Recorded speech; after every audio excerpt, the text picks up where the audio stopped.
El diseño estratégico sin duda aporta gran valor a la hora de transformar las empresas, amplía un poco la visión del día a día de la empresa.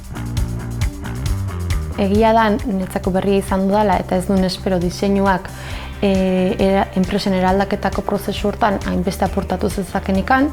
Cuando yo llegué, pues sí, el diseño era, dijéramos, hacer algo bonito, ponerlo bonito y ya está, y ahora te das cuenta que el cliente está exigiendo el diseño muchas veces, ¿no? Es el servicio, la solución, el producto que vendes.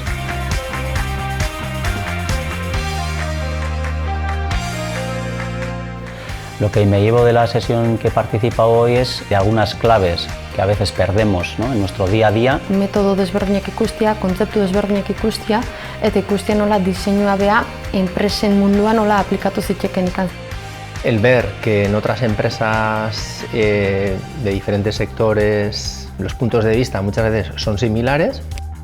Principalmente el tener que sintetizarlo finalmente en una frase, creo que nos pone foco en dónde deberíamos trabajar, ¿no?, de aquí a un futuro inmediato.